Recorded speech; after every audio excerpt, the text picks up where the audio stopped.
Okay, good morning, everybody. It is August 13th, I think, 2025. Either way, it's Wednesday. And wanted to weigh in on Trump's recent announcement that Apple had pledged an additional $100 billion on top of their earlier $500 billion pledge that they made when he was inaugurated. The idea is that Apple's now pledged to invest $600 billion into the United States over the next few years, thanks to the benevolence of Donald Trump. Let's take a quick look at this. By the way, please like and subscribe and hit that bell notification so that you know when new videos come out.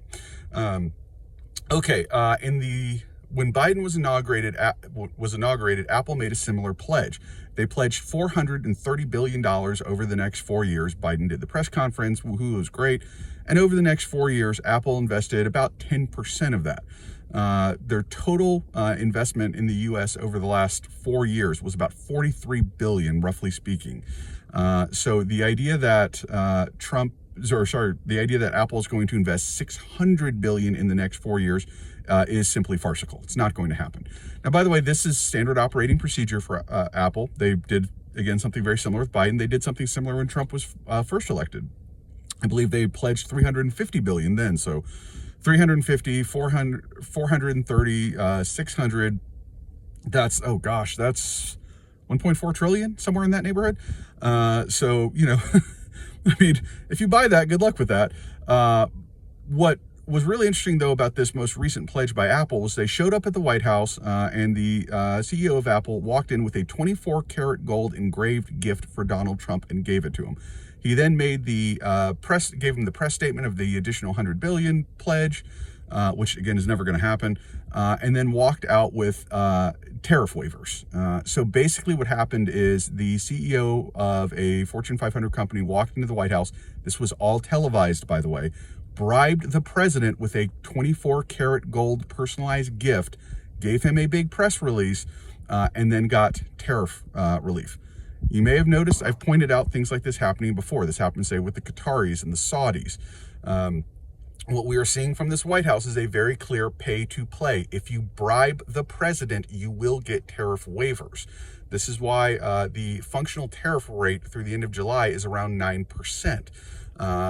Even though, the headline numbers are all 15%, 20%, 25%, because as big companies are giving Trump all kinds of personalized gifts and press releases and things like that, he is giving them lots of tariff exemptions. So what he has created is a racket whereby major American companies can bribe him live on television and get, by the way, foreign governments can do this too, as we've seen with the Middle East, and get export controls waived and get, waivers for tariffs, get tariff exemptions, things like that. So I want to be clear. I know a lot of people go, oh, you can't bribe Donald Trump.